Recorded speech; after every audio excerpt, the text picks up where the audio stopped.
तुम्हाला सरकारी योजना मिळत नाही, अर्ज रिजेक्ट होतो, हॉस्पिटलमध्ये सवलत मिळत नाही आणि आपल्याला वाटतं आपलं नशीब साथ देत नाही. पण खरी समस्या काय माहिती आहे? आपल्याकडे लागणारे सरकारी कार्ड्स. भारतात अशी 10 महत्त्वाची कार्ड्स आहेत जी असतील तर तुम्हाला योजना, सवलती, पेन्शन, उपचार आणि शिष्यवृत्ती सहज मिळतात. ही 10 सरकारी कार्ड्स नेमकी कोणती आणि ती का आवश्यक आहे ते अगदी सोप्या भाषेत समजून घेऊया.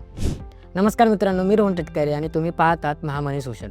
केंद्र आणि राज्य सरकारच्या अनेक योजनांचा लाभ घेण्यासाठी काही विशिष्ट ओळखपत्रे असणे खूप गरजेचे आहे. सर्वात पहिले आभा कार्ड. हे तुमचे डिजिटल हेल्थ कार्ड आहे. तुमचा x ray, test report, medical history सगळं एकाच ठिकाणी सेव्ह राहतं. तुम्ही हॉस्पिटल बदललं तरी डॉक्टर लगेच तुमचा जुना रेकॉर्ड्स पाहू शकतो. दुसरं आयुष्मान भारत कार्ड. या कार्डमुळे तुम्हाला आणि तुमच्या कुटुंबाला वर्षाला 5 लाख रुपयांपर्यंतचा मोफत उपचार मिळू शकतो.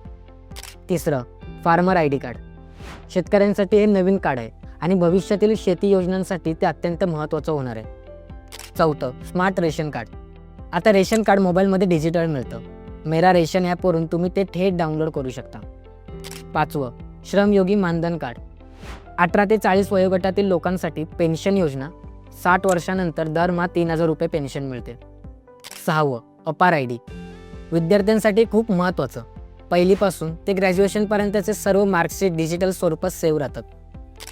सातवं ई श्रम कार्ड. असंघटित कामगारांसाठी अपघात किंवा मृत्यू झाल्यास 2 लाख रुपयांपर्यंतचा विमा संरक्षण मिळतं. आठवं जॉब कार्ड. मनरेगा अंतर्गत काम करणाऱ्या मजुरांसाठी हे ग्रामपंचायतीमधून काढावं लागतं. नववं मतदान ओळखपत्र.